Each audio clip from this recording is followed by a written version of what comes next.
전쟁의 역사라고 해도 과언이 아닙니다. 그런데 그 전쟁은 생존을 위한, 살아남기 위한 전쟁이었습니다. 전쟁은 누가 더 생존에 필요한 자원을 많이 확보하느냐, 누가 더 큰 파일을 차지하느냐 하는 것이었습니다. 영국과 중국이 아편 전쟁을 벌인 것도 자국의 먹고 사는 문제를 해결하기 위한 것이었습니다.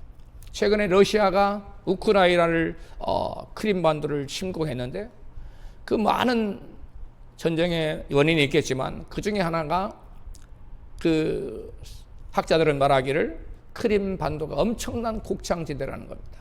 그 러시아 사람들 다 먹이고도 남을 수 있는 엄청난 곡창지대라서 침공을 했다, 이렇게 해석하는 분도 있습니다. 특별히 오늘날 포탄이 떨어지는 그러한 사람이 죽어나가는 전쟁을 치열하게 치르는 나라도 있지만 사실은 그보다 총성 없는 살벌한 경제전쟁을 세계 각국은 지금 치르고 있습니다.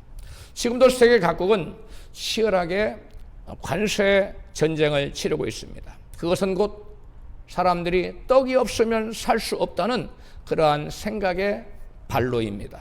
그러나 하나님께서는 사람이 떡으로만 살 수 있는 것이 아니라고 오늘 본문에 말씀합니다. 같이 본문 신명기 8장 2절 읽습니다. 시작. 사람이 떡으로만 사는 것이 아니요 여호와 입에서 나오는 모든 말씀으로 사는 줄을 너로 알게 하려 하심이니라. 아멘.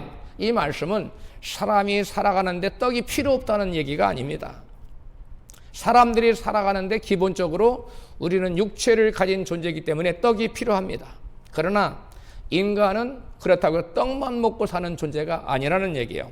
떡만 먹고 우리 인간이 만족할 수 없고, 떡만 먹고 물질적인 것으로 아무리 채워진다고 우리 인간이 행복할 수 없다는 얘기입니다. 대부분의 사람들은 돈이 많이 주어지면 행복할 것이라고 행복한 인생을 살 수 있을 줄로 생각합니다. 그러나 실제로 사람들에게 아무리 돈이 많이 주어진다고 해서 그 사람이 행복하냐?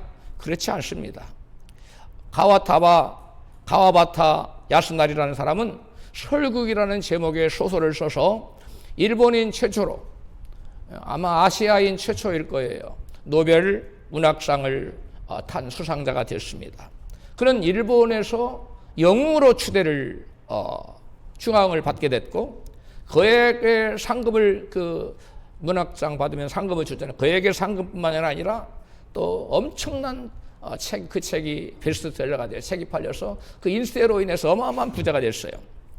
한마디로 졸지의 거부가 된 겁니다. 그러나 그의 부와 명예를 그가 한 손에 이렇게 거머쥐었어도 그는 행복하지 못했습니다. 그래서 결국 그는 안방에서 가스관을 입에 물고 자살함으로써 생을 마감했습니다.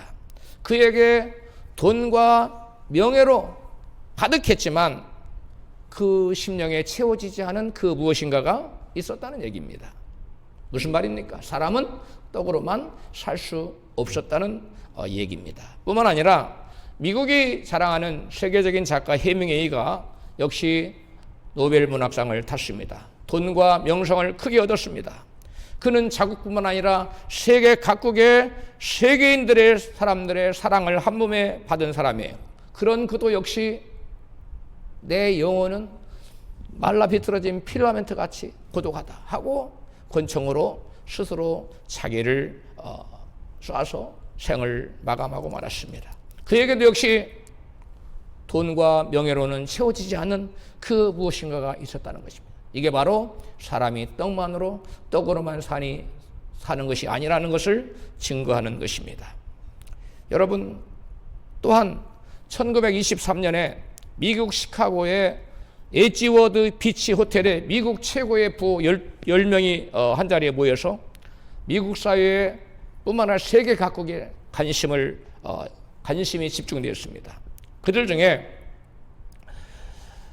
국제개발은행장인 네오 프레이저와 세계 최대 맥주회사 사장 아이버 크루커, 그리고 월스트리트 금융가죠, 큰손 제시 브리모아도 10사람 중에 3사람이 자살로 생을 마감했어요. 비리에 연루되고 더 큰 돈을 벌기 위해서 범죄를 저지르다가 수용되고 결국 나와서 자살로 인생을 마쳤어요. 여러분, 사람이 떡으로만 사는 존재라면 당연히 사람은 떡만 많이 가지고 있으면 여러분 행복해야 돼요. 만족해야 됩니다. 자살할 리가 전혀 없어야 됩니다. 그러나 세계적인 영성과 이름을 떨친 사람들, 그리고 세계적인 부호들, 돈을 자랑한 세계적인 돈을 많이 가진 사람들은 여러분 그 떡으로 자기들의 인생이 만족되지 않았어요. 진정한 행복을 누리지 못했어요. 그래서 그들은 여러분 인생을 여러분 자살로 막아가고 말았어요. 우리가 생각할 때 많은 돈과 명예와 권세가 주어지면 행복할 것 같지만, 만족할 것 같지만, 이 사람들의 예를 보니까 그 누구보다도 많이 가졌는데, 그 누구보다도 많이 세상 것을 거머쥐고 이루었는데 그들은 만족하지 못했다는 거예요. 그들은 여러분 생을 여러분 자살로 마감했어요. 우리 인간은 왜 떡으로만 얻을 수가 없을까요?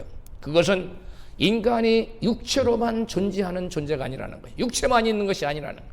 우리 인간은 여러분 하나님께서 육체로 흙으로 사람을 지으시고 그 코에 하나님의 생기를 불어넣었어요. 우리 인간은 흙으로 육체로 지어진 존재이지만 하나님의 생기를 불어넣은 영적인 존재이기도 하다는 것입니다. 창세기 2장 7절은 이것을 우리에게 말씀합니다. 같이 읽습니다. 여호와 하나님이 흙으로 사람을 지으시고 생기를 그 코에 불어넣으시니 사람이 생명이 된지라. 사람이 살아있는 영이 되었다는 거예요. 이 말씀은 인간은 육적인 존재일 뿐만 아니라 영적인 존재이기도 하다는 말입니다. 따라서 우리 인간은 육의 양식을 또 필요하지만 그것만으로 안 되고 또 영적인 필요도 채워져야 되는 여러분 영적인 존재라는 거예요. 그래서 영의 양식도 채워져야 돼요. 어떤 유명한 사람이 말했습니다. 인간에게는 세상 것으로만은 아무리 세상 것을 많이 가져도 채워지지 않는 우리 인간 심령에 거대한 홀이 있다. 그 홀은 오로지 하나님의 말씀으로만 채워질 수 있다라고 말했습니다. 할렐루야.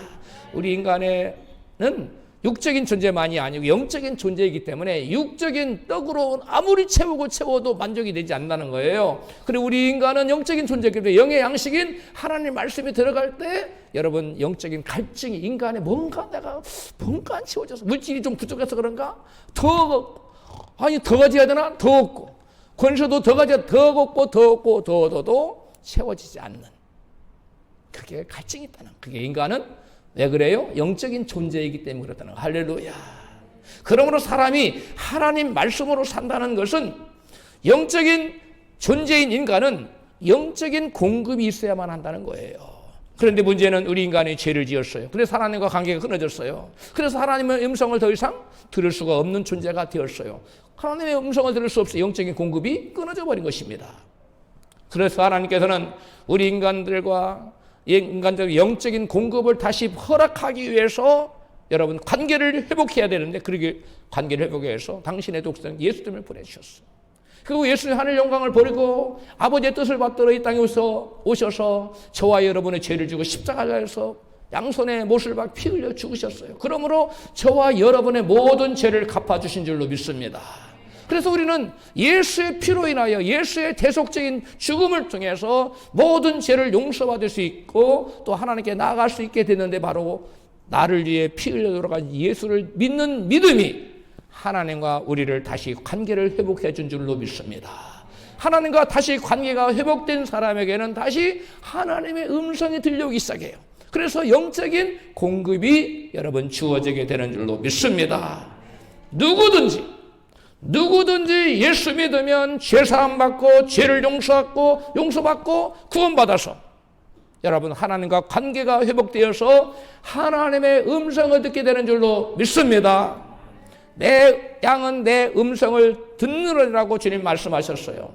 하나님과 관계가 회복되어서 하나님은 나의 목자, 나는 주님의 양이 되면 하나님의 음성이 들려지기 시작한다는. 하나님의 음성이 들려지면 그 사람에게는 영적인 공급이 이루어진다는 거예요. 할렐루야. 그래야 예수님께서는 여러분 죄를 지어 번민하고 고통 중에 신음하는 사람들을 이같이 초청하고 계세요.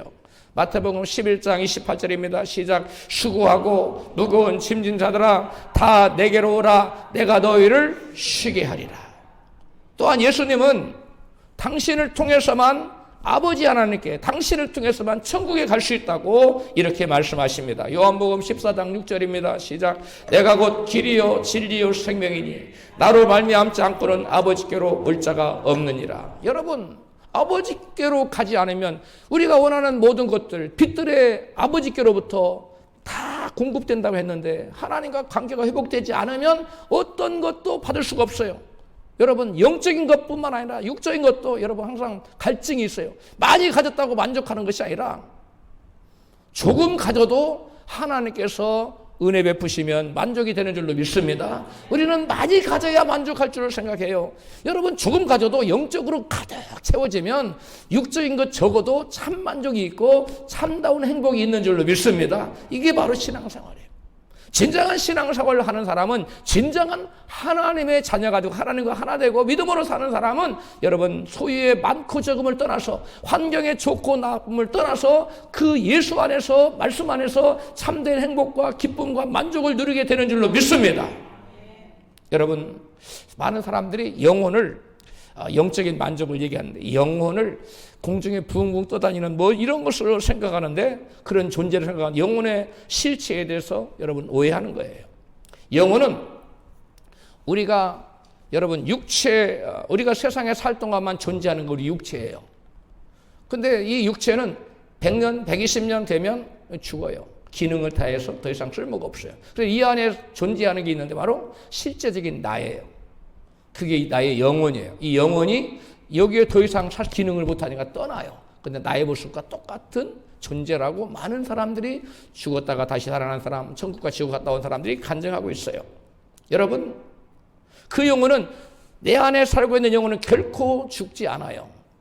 육체는 죽어요. 근데 내 영혼은 여러분 영원토록 존재해요. 근데 그 내 영혼이 어디에서 영원토록 존재하느냐가 문제예요. 아버지 품에서 하나님 천국에서 영원토록 존재하느냐 아니면 영원한 형벌이 있는 지옥에서 영원토록 존재하느냐가 문제예요. 우리가 예수를 안 믿으면 죄 있는 상태로 영원한 지옥에 가서 영원한 형벌을 받아야 되기 때문에 하나님께서 독생자를 보내주셨고 예수님이 저와 여러분을 위해서 십자가에 달려 피 흘려 돌아가시고 우리의 모든 죄를 대속하고 죽어주신 줄로 믿습니다. 그게 여러분 그래서 주님이 우리를 죄에서 대속하신 거예요. 여러분, 바울은 자기의 육체를 벗어나서 천국 갔다. 자기가 육체로 같이 갔는지 아니면 육체 안에 있는 자기 영혼만 갔는지 모르다고 말했어요. 근데 영혼만 갔겠죠. 그래 이루 말할 수 없는 천국의 모습을 다 보고 왔어요.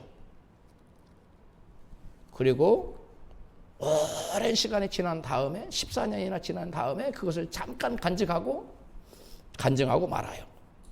여러분, 바울뿐만 아니라 수많은 사람들이 자기가 죽어서 천국과 지옥을 보고 왔는데 돌아올 때 보니까 자기 모습이 누워있는 모습을 봤다. 자기 영혼이 똑같은 자기 모습이 있는데 들어가더라고요. 또 어떤 집사님은 교통사고를 당했는데 사람들이 웅성거리고 어떤 피투성이가 되어 있는 사람 누워있는 자기를 보니까 자기들이에요. 내가 죽었네? 하고 천국과 지옥을 보고 예수님이 넌 아직 올 때가 안 됐다 하고 다시 돌려보냈다고 하는 간증이 있습니다. 여러분, 이런 간증들이 많이 있는데 이러한 간증하는 사람들의 말을 차치하더라도 그분들의 간증이 아니라도 성경은 여러분 우리 인간의 육체뿐만 아니라 우리 영혼이 존재한다고 명백하게 말씀하고 있어요. 그 성경은 뭐라고 말하냐? 이것을 속사람이라고 표현하고 있어요. 뭐라고 표현하고 한다고요? 속사람. 내 안에 나의 모습과 같은 영적인 존재가 있다는 거예요. 이 육적인 존재는 이게 못 나가잖아요. 네? 한계 있죠. 공간의 제약을 받아요. 시간적인 제약을 받아요.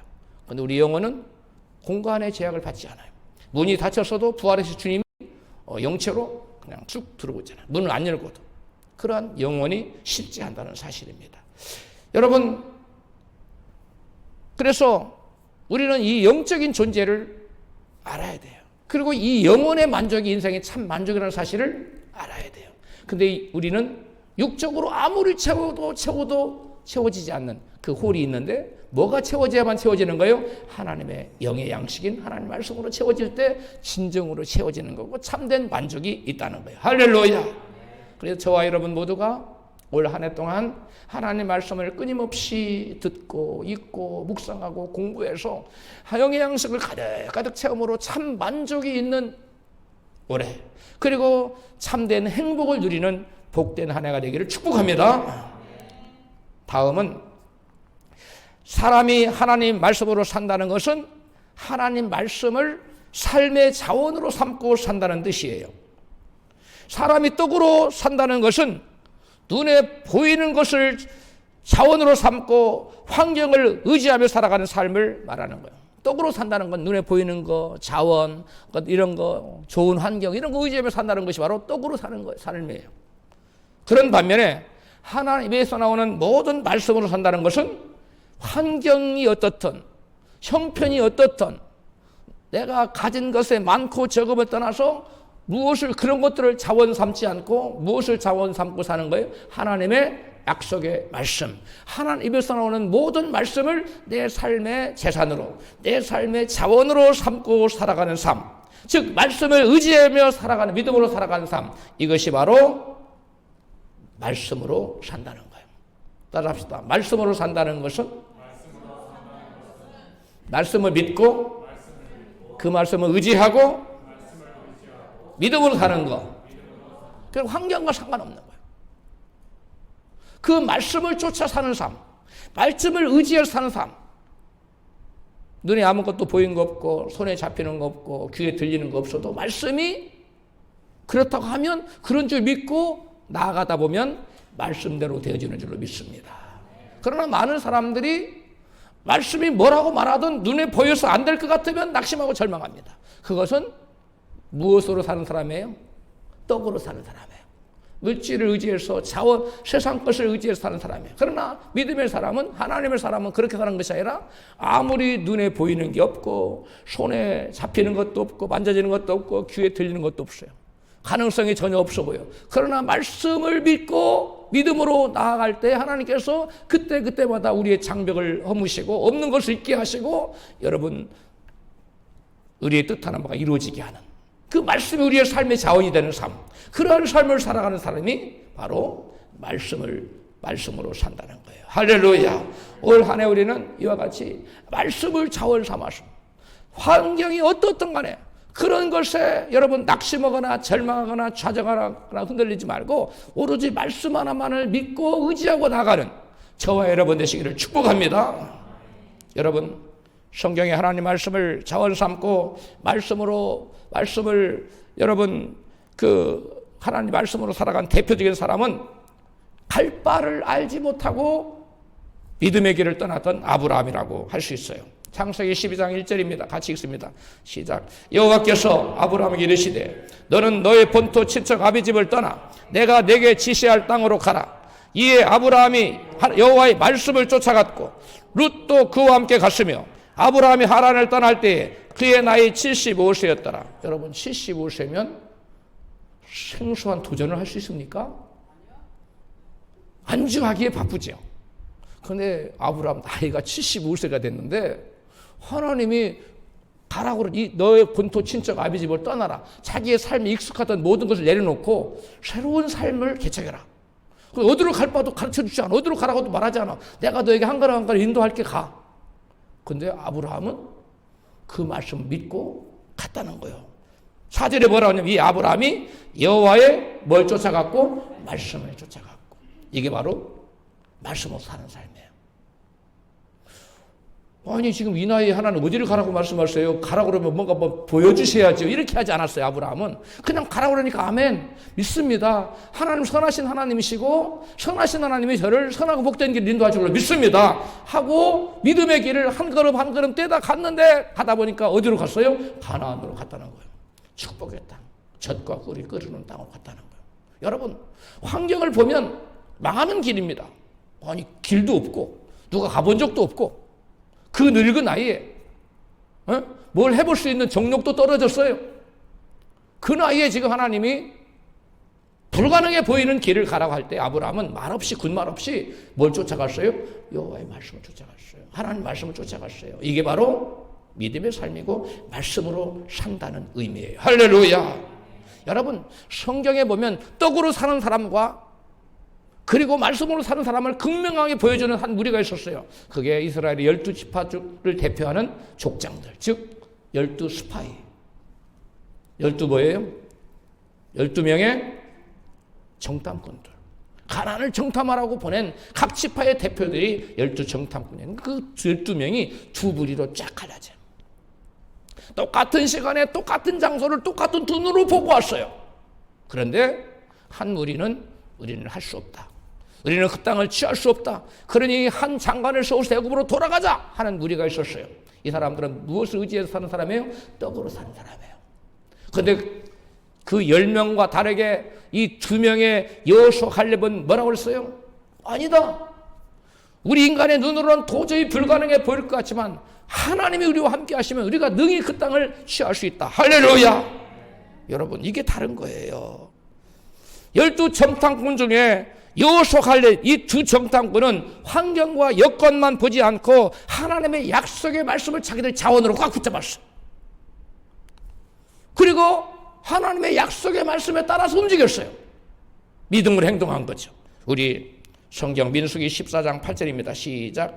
여호와께서 우리를 기뻐하시면 우리를 그 땅으로 인도하시고 그 땅을 우리에게 주시리라. 이는 과연 젖과 꿀이 흐르는 땅이니라. 9절. 오직 여호와를 거역하지 말라. 그 땅 백성을 두려워하지 말라. 그들은 우리의 밥이라. 그들은 우리의 먹잇감이라는 거예요. 여호와는 우리와 함께 하시느냐. 왜 그 땅을 내 힘으로 차지하려고 생각하느냐? 우리의 힘이 아닌 전지전능하신 천지를 지으신 하나님, 여호와 하나님이 우리와 함께 하시고, 그리고 그가 우리의 싸움을 대신해 줄 거야. 그가 우리에게 약속하신 땅을 주실 거야 라고 하나님의 약속을 붙들었어요. 하나님의 약속을 그들의 재산으로 자원으로 붙들었어요. 그리고 믿음으로 나아갔어요. 여러분, 환경과 형편을 바라보면 가나안을 차지하러 갔다가 망할 것 같았어요. 그렇지만 말씀을 그들이 의지하여 믿음으로 나아가자 그 땅을 결국 정복할 수 있었습니다. 그러므로 환경을 바라본 사람은 시도조차 하지 않아요. 왜? 망할 것 같은데 망할 일을 왜 해? 말씀을 자원사와 사는 사람은 항상 한계에 부딪히고 그 결론은 망하는 거예요. 그러나 말씀을 자원 삼는 사람은 한계가 없어요. 내 능력으로 하는 것이 아니라 모든 것을 주장하시는 전능하신 하나님께서 하시기 때문에 우리 인간의 한계를 뛰어넘는 위대한 삶을 살게 되는 줄로 믿습니다. 그게 바로 여호수아 갈렙과 그리고 그들에게 믿음을 훈련받은 가나안에서 나온 이스라엘의 2세들이 바로 아무 군소리 않고 여호수아 갈렙이 지도하는 데 따라서 여리고성을 정복하잖아요. 여러분, 환경을 바라보고 떡으로만 살지 않고 하나님 말씀을 자원 삼고 산 여호수아 갈렙은 가나안 땅을 약속을 유업으로 받을 수 있었어요. 내가 이 땅을 너에게 너와 내 자손에게 영원토록 주리라는 그 약속이 이들에게는 성취됐어요. 왜? 무엇으로 살지 않고 무엇으로 살았기 때문에? 떡으로 살지 않고 하나님 말씀을 믿고 의지하고 그 말씀을 자원 삼고 살았기 때문에 그들은 약속을 이룰 수가 있었습니다. 할렐루야. 반면에 떡으로만 산 사람들의 표본이라고 말할 수 있는 나머지 10정탐꾼은 같은 시간 같은 것을 보고도 오직 환경만을 바라보고 여러분 결국 망하고 말았어요. 민수기 13장 31절 떡으로만 산 사람들의 고백을 보세요. 시작. 그와 함께 올라갔던 사람들은 가로되 우리는 능히 올라가서 그 백성을 치지 못하리라. 그들은 우리보다 강하니라 하고 가로되 우리가 두루 다니며 탐지한 땅은 그 거민을 삼키는 땅이요 거기서 본 모든 백성은 신장이 장대한 자들이며 또 네피림 후손 아낙 자손 대장부들을 보았나니 우리는 스스로 보기에도 메뚜기 같으니 그들의 보기에도 그와 같았을 것이니라. 여러분, 이 말씀이 인간적인 눈으로 떡으로서만 사는 사람들 눈에는, 자연인의 눈에는 100% 바른 얘기예요. 하나도 거짓이 없어. 다 옳은 얘기예요. 실제로 그들은 이스라엘 백성들 키가 2배가 컸어요. 3m 30이었어요. 그런데 이스라엘 백성들은 1m 55 정도 됐어요. 그 당시에 뼈를 다 이렇게 고고학자들이 보니까 그렇다는 거예요. 그러니까 싸움이 됩니까? 그 환경만 바라본 거예요. 떡만을 의지하는 사람은 환경만 바라봐요. 형편만을 바라봐요. 그러나 말씀으로 사는 사람은 형편이 어떻든 간에, 처지가 어떻든 간에, 환경이 어떻든 I don't care. 그런 건 나 상관 안 해. 오로지 하나님 말씀이 내게 뭐라고 말씀하시나 그 말씀만을 차원으로 붙드는 삶이에요. 할렐루야. 그래서 여러분, 여호수아 칼렙은 여러분 그 환경을 극복하고 그것 환경에 눈 감았어요. 그러지 오로지 하나님의 약속, 내가 너희를 그리고 너희 자손을 약속의 땅에 보낼 거야. 내가 너희 앞서 가서 너희를 위해 대신 전쟁해 줄 거야. 이렇게 다 약속했는데 열정탐꾼은 그런 것을 안 한 것도 하나님 말씀 하나도 기억이 없어요. 환경만 보이는 거예요. 그러나 여호수아 칼렙은 아니다. 하나님이 왜 하나님을 거역하고 하나님 준다고 했으면 가면 되는데 거역하려고 하느냐. 하나님을 거역하지 말아라. 그들의 신은, 그들의 보호자는 그들에게 떠났다. 하나님 우리와 함께 하신다. 여러분, 이게 믿음이에요. 할렐루야. 여러분, 환경이 어떻든 간에 걱정하지 마세요. 환경이 어떻든 간에 낙심, 절망하지 마세요. 환경을 보는 사람은 낙심하고 절망하고 뒤로 돌아가게 되어 있어요. 그래서 그들은 뭐라고 말하느냐. 민수기 14장 4절 이같이 말해요. 그들은 이에 서로 말하되 우리가 한 장관을 세우고 애굽으로 돌아가자. 과거 회귀형이 되는 거예요. 여러분, 하나님은 과거 회귀형을 기뻐하지 않아요. 미래로 전진하는 삶을 바라보고 나가는 사람을 기뻐하십니다. 할렐루야. 이게 믿음의 사람이에요. 믿음의 사람은 환경 보지 않습니다. 환경이 어떻든 간에 상관하지 않아요. 하나님 말씀 붙들고 나가는 거예요. 하나님 말씀 붙들고 나가면 없던 길이 생깁니다. 할렐루야. 앞에 장애물을 주님께서 지워주십니다. 그런 사람들은 장애물이 있는데 안 돼. 그 장애물을 넓은 데가 보니까 한 5m도 넘고 내가 어떻게 넘어와? 여러분, 그건 사람의 생각이고 하나님이 가게 하시겠다면 장애물이 아니라 더한 것도 넘어가게 되는 줄로 믿습니다. 네, 우리 하나님은 환경보다 크신 하나님이시고 환경을 주장하시는 하나님이시기 때문인 줄로 믿습니다. 왜 우리가 낙심하고 절망하느냐? 환경 바라보기 때문에요. 인간적으로 계산하기 때문에 그래요. 여러분, 인간적으로 계산하지 마십시오. 환경이 어떤지 간에 거기에 눈 돌리지 마시고 하나님 말씀만 붙드시기 바라기 축복합니다. 여러분, 그래서 열 정탐꾼은 그리고 거기에 동조했던 이스라엘 1세들은 한 사람도 가나안 땅에 들어가지 못했어. 그들에게 가나안 약속의 땅은 그림의 떡이 되고 말았어. 그들은 모두 다 광야에서 쓰러져 죽고 말았어. 떡을 의지해 사는 사람, 환경을 보고 말씀을 바라보지 않고 말씀을 자원 삼고 살지 않는 사람에게는 성경의 모든 약속은 전부 그림의 떡이에요. 그림의 떡이 아무리 맛있어 보여도 먹을 수 있어요? 못 먹어요. 하나님의 약속이 아무리 거대하고 야 이거 나에게 이루어졌으면 좋겠다 해도 말씀을 자원 삼지 않고 환경을 자원 삼고 사는 사람에게는 모두 다 그림의 떡이에요. 아무런 소용이 없다니 아무짝에도 소용이 없는 거예요. 그러나 환경 보지 않고 말씀을 자원 삼고 산 여호수아 갈렙처럼 우리가 살아가면 여러분 상상치도 못한 놀라운 일들이 말씀으로 사는 자 앞에 여러분 길이 열리고 장벽이 허물어지고 여러분 장애물이 없어지고 여러분 놀라운 역사가 나타난 줄로 믿습니다. 여러분, 하늘에서 불이 내린 사나이가 있었죠. 그 이름 이러하여 누구? 엘리야. 하늘에서 불을 여러 번 내렸어요. 50부장을 사르는데 한 번씩 2번 살렸으니까 내렸죠. 갈멜산에서 불을 내렸죠. 뭐가 두려워요? 그는 말씀을 의지했기 때문에 철저히 말씀을 내가 여호와의 종이거든. 하늘에서 불을 내려 너희를 살을지로다. 하늘 불에 50부장, 51명 부장까지 해서 싹 살아버려. 그것도 2번씩이나. 하나님, 내가 하나님의 종인 것을 그리고 여호와께 하나님 것을 불을 내려서 보여주옵소서. 불이 쫙 내려서 쫙 태워버렸잖아요. 재물을 태우고 도랑의 물을 다 태워버리고 도랑의 그 제단의 돌까지도 다 태워버렸어. 그 불이 얼마나 강했냐면 이런 위대한 놀라운 하나님의 역사를 일으켰던 엘리야. 그런데 그 엘리야가 처참하게 무너져서 여러분 도망자가 된 모습을 성경은 이와 같이 증거해요.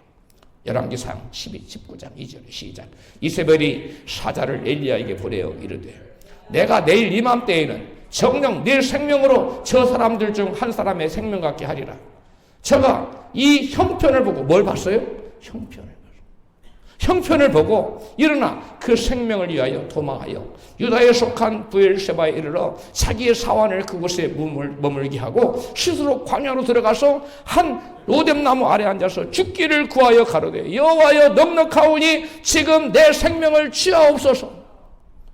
이게 여러분 여기 엘리야라는 말이 빠졌다면 이게 과연 엘리야라고 우리가 상상해낼 수 있겠어요? 이런 행동을 한 사람이 엘리야다라고 우리가 상상이나 하겠냐고요. 근데 성경은 분명히 엘리야가 그랬다고 돼 있어요. 여러분, 그래도 성경의 저자는 이 형편없는 사람, 그 사람이 바로 불의 사자였던 엘리야라고 여러분 말하고 있어요. 그리고 그렇다면 엘리야가 왜 그랬을까요? 이렇게 됐나요? 왜 그렇게 됐어요?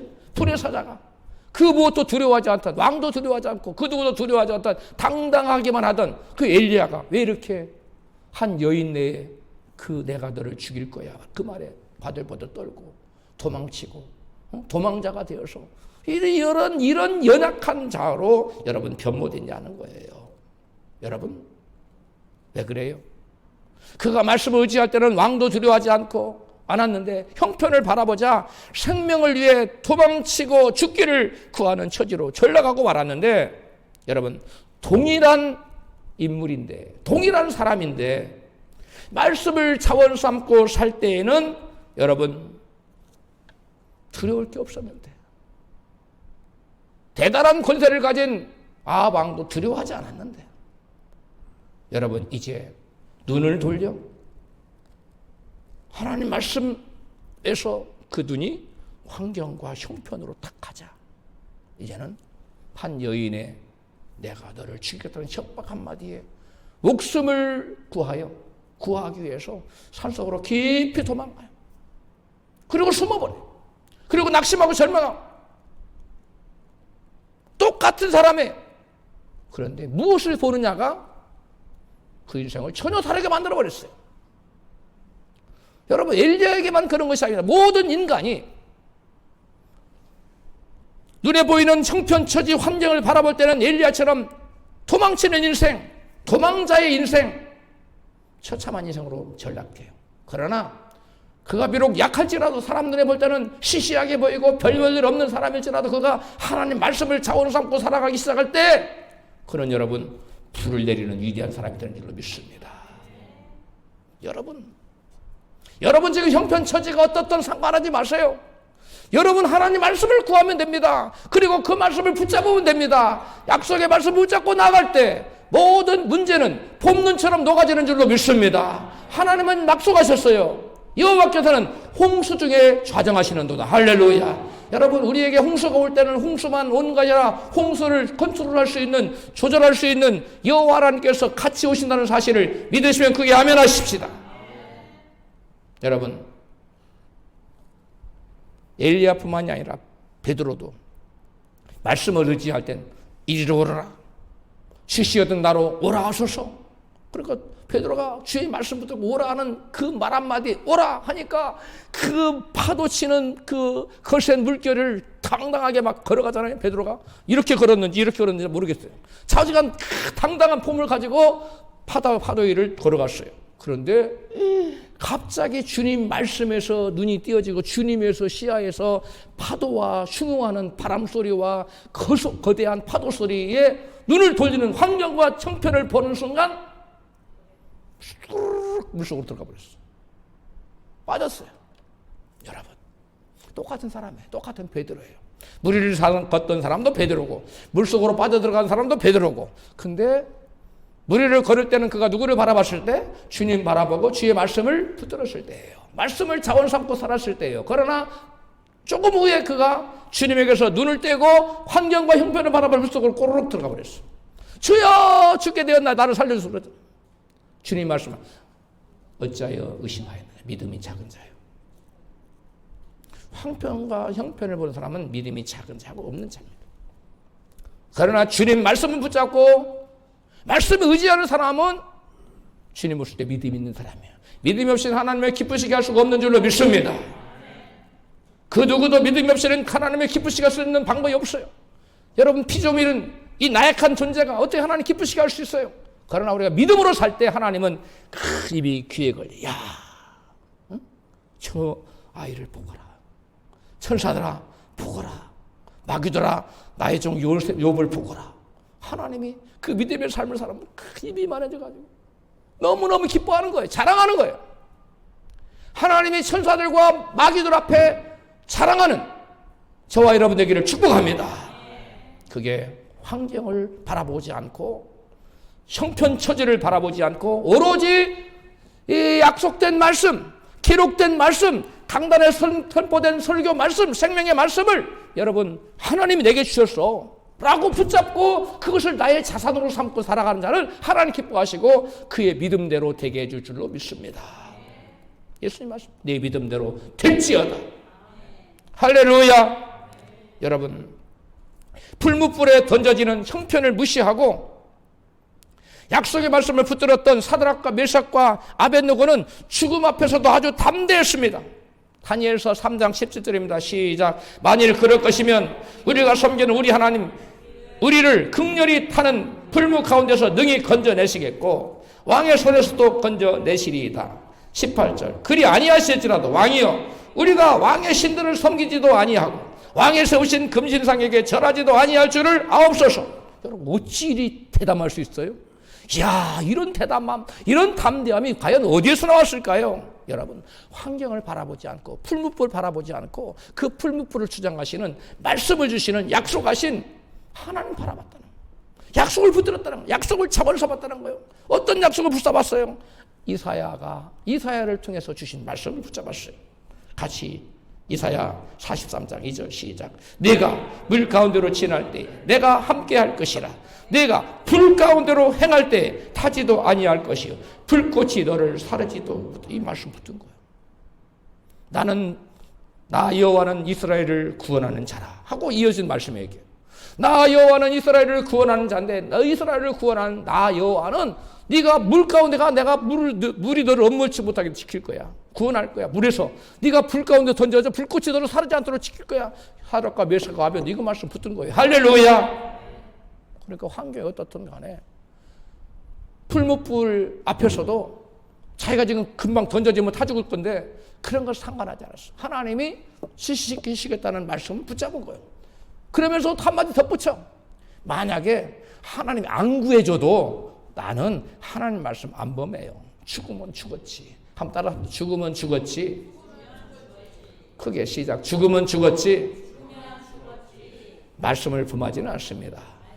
이들의 고백이에요. 그런 자에게 여러분 그 강력한 믿음 앞에 여러분 모든 것은 쓰러지고 마는 거예요. 강력한 불이 가봐요. 눈이 안 녹습니까? 얼음이 안 녹습니까? 다 녹아버려요. 이 말씀으로 자원을 삼고 산 사람들이 바로 사드락과 메삭과 아벳느고 같은 사람이에요. 3절 시작. 대저 나는 여호와 내 하나님이요 이스라엘의 거룩하시다요 내 구원자요. 하나님이 우리의 구원자 되심을 믿으시면 아멘 합시다. 하나님이 나의 구원자 되심을 믿는 사드락과 메삭과 아벳느고 이거 한대요. 그 다음에 다니엘도 사자굴 앞에서 굴하지 않아요. 왜? 하나님은 내 구원자, 나의 구원자야. 내가 사자굴에 떨어져도 하나님 나를 구하실 거야. 단대히 믿는 거예요. 말씀을 자원으로 삼기 때문에 두려울 게 없는 거예요. 무서울 게 없는 거예요. 근데 말씀을 바라보지 않고 환경을 바라보고 사는 사람들은 사람하고 타협하고 비굴하게 굴고 여러분 그럴 거 없어요. 하나님 믿고 나가면 하나님이 다 책임져 주는 줄로 믿습니다.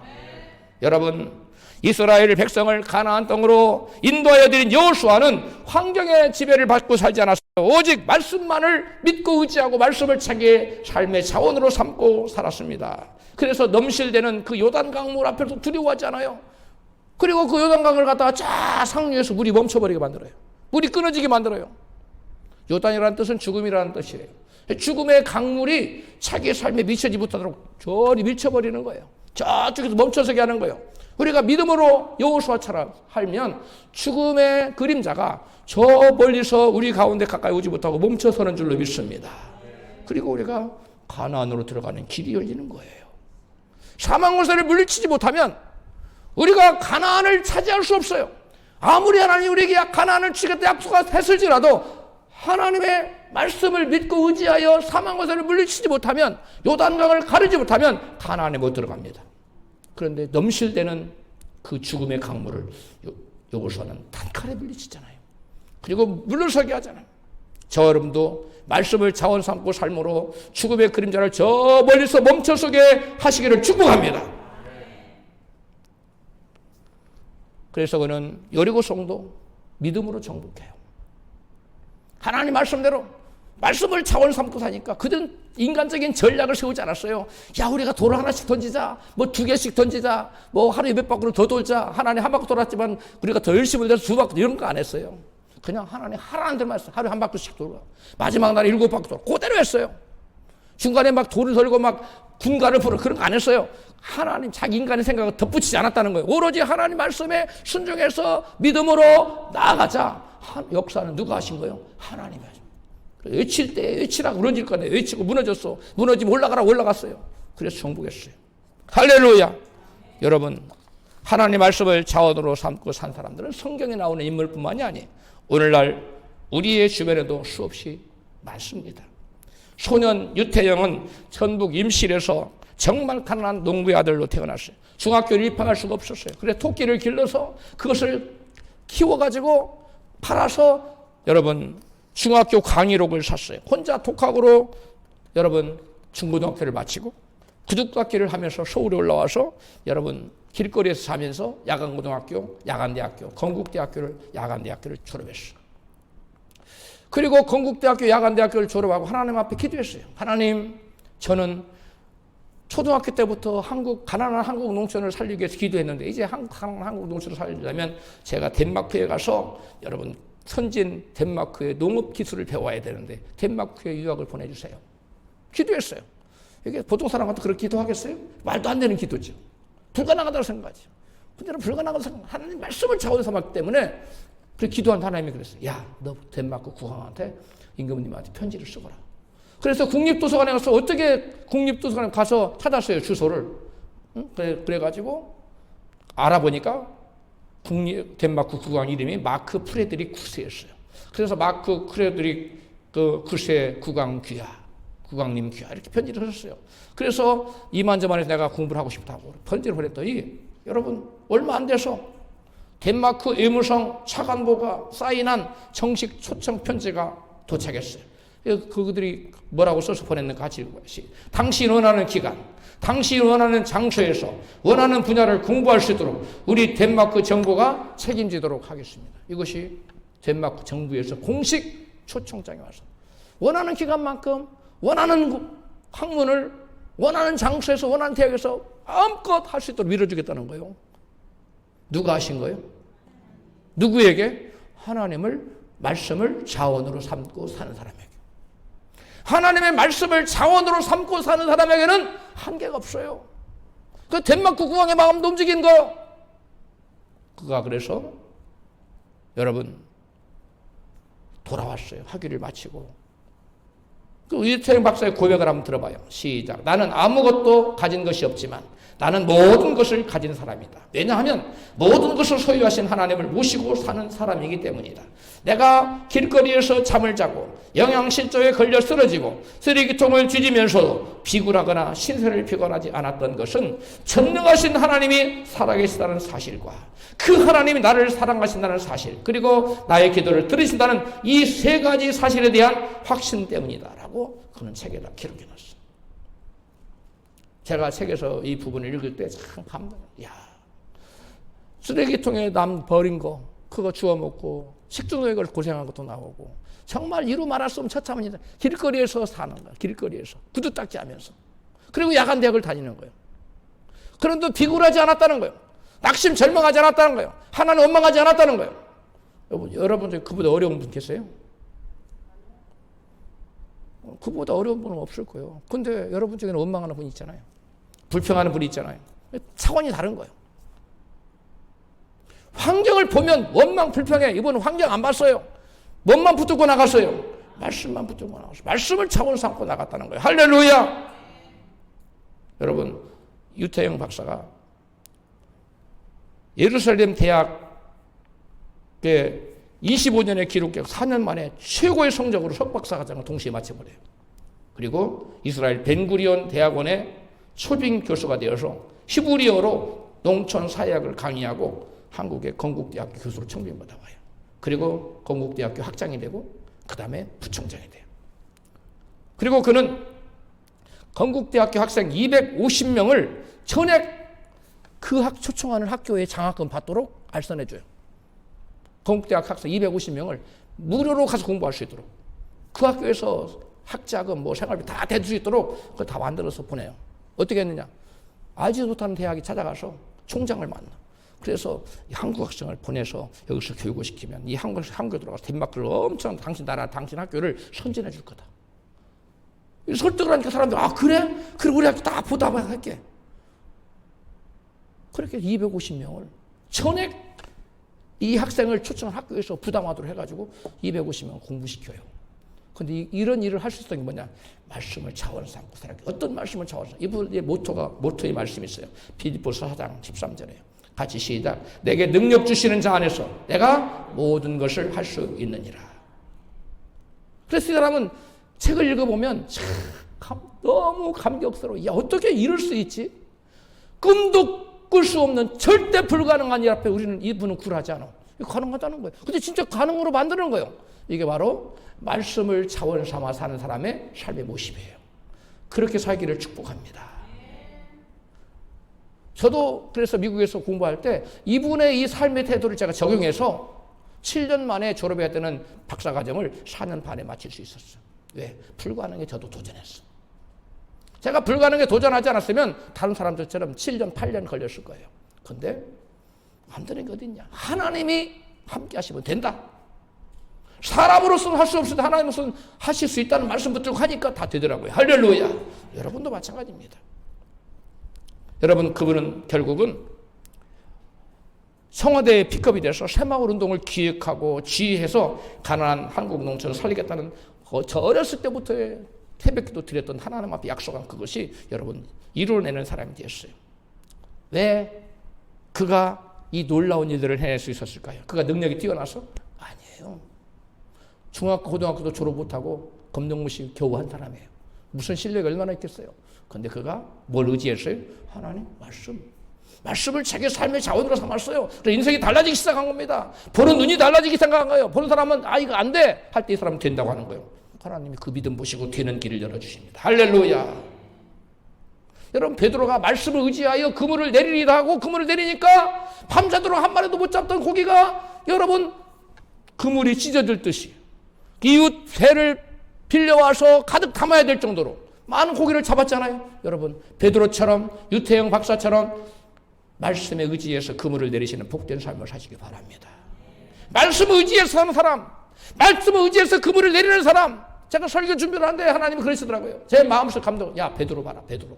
베드로가 이 유태영 박사와 같이 말씀 의지해서 그물을 내릴 때 되잖아요. 그래서 제가 또 썼어요. 주님 주시기. 여러분, 대부분 사람들은 떡만 있으면 행복할 거라고 생각해요. 그러나 떡이 있다고 행복해지는 게 아니에요. 떡이 많다는 것을 무엇을 의미하는 거예요?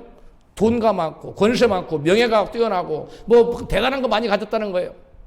성품도 좋고 막 키도 크고 얼굴도 막 알랑드롱처럼 생기고 막 대단하다는 거예요. 그런 거 다 아무리 많이 가져도 행복하지 않을 수 있어요.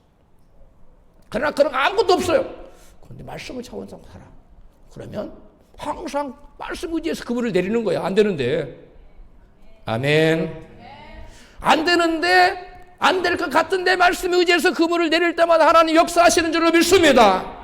예수 그리스도는 어제나 오늘나 영원토록 동일하신 하나님이에요. 그 하나님이 여러분 베드로에게 역사하신 하나님이 오늘 저와 여러분에게 역사하실 줄로 믿습니다. 누구에게? 말씀 의지해서 말씀을 차원 삼고 그물을 내리는 자에게 역사한다는 거예요. 할렐루야. 여러분, 엘리야, 오늘 우리는 떡이 부족해서 흔들리고 있습니까? 아니면 말씀을 자원으로 삼지 못해서 무너지고 흔들리고 있습니까? 엘리야가 무너진 이유는 능력이 없어서가 아닙니다. 뭘 의지하기보다 말씀을 의지하기보다 뭘 의지했기 때문에 황변천재를 의지할 때 저는 무너지기 시작했어요. 여러분, 우리도 낙심, 절망, 좌절이 왜 오느냐? 환경, 형편, 처지를 바라보고 하나님 말씀을 뒤로 제껴버리기 때문에 낙심, 절망, 좌절이 오고 원망, 불평이 나오는 거예요. 여러분, 밤새도록 고기 한 마리 못 잡았다고 걱정하지 마세요. 이제 여러분, 저와 여러분은 말씀에 의지해서 그물을 내릴 때 고기가 잡힐 줄로 믿습니다. 지금부터 새로운 인생이 출발되는 거예요. 지금까지는 환경을 바라보고 깊은 데 가서 그물을 내리면 안 돼. 가까운 데 써야 돼. 마대는 안 돼. 밤에 잡아야 돼. 여러 가지 환경을 의지해서 했어요. 그러나 환경, 처지를 다 무시해버리고 깊은 데 가서 그물을 내려. 그러니까 베드로가 이게 말이 안 돼. 말이 안 되지만 말씀 의지해서 그물을 내렸더니 하나님 역사하신 줄로 믿습니다.